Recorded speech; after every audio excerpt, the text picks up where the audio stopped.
Never talk about a heavenly mother. If you look closely at the Sistine Chapel, that particular image, you will find Sophia under the arm of God the Father, inside the brain. Now, she's not going the same direction. If you look at it closely, the way Adam's body and his leg is curved and laying there, and he's got his hand up like this, and God has actually got his finger straight out. It's very deliberate. Adam is kind of looking away and not really fully paying attention. Maybe there's something there, maybe I'm not fully aware of it. But the way his leg is curved is matching the way that God's body and leg is curved also, as a mirror reflection. You'll see that. But you'll also see Sophia, this younger woman. He's got this white hair and everything, and Sophia's like this beautiful woman. He's got his arm around her. And the way she's positioned is in the form of an X. So she's positioned crossed where God is positioned, so it forms this X. And what that X actually represents is the optic chiasm. The optic chiasm, it's where your right eye meets up with your left brain, and your left eye meets up with your right brain. And it happens right at the pituitary gland. The pituitary gland is the feminine aspect inside of what's called the cave of Brahman.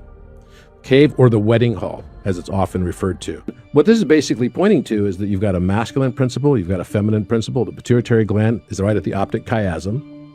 And then you've got the pineal gland, which is like a human anatomy, but the masculine form of it. The pituitary is actually shaped like the feminine form of anatomy. And there is a breathing exercise that you can actually do to raise those to the same plane. It's part and parcel. You probably heard about this cecum, or it's also referred to as the Christos, coming up the spine to light up the chakras. When you do this process, it's all an alchemical process. What you then will start to realize is that you create a marriage between this masculine, feminine aspects in the brain. And this is the birth of the spiritual aspect of the self.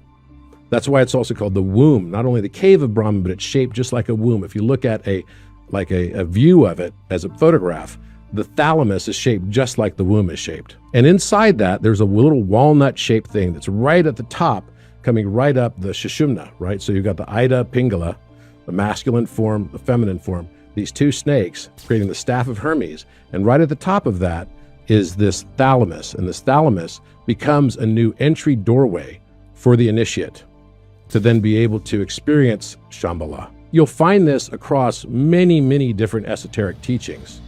This is a process that becomes a true second birth, or a spiritual birth. Each of us have a hero's journey in this matrix of mind.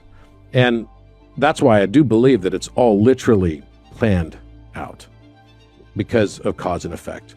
We are experiencing a retrocausality in time on both directions. The future determines the past as much as the past determines the future.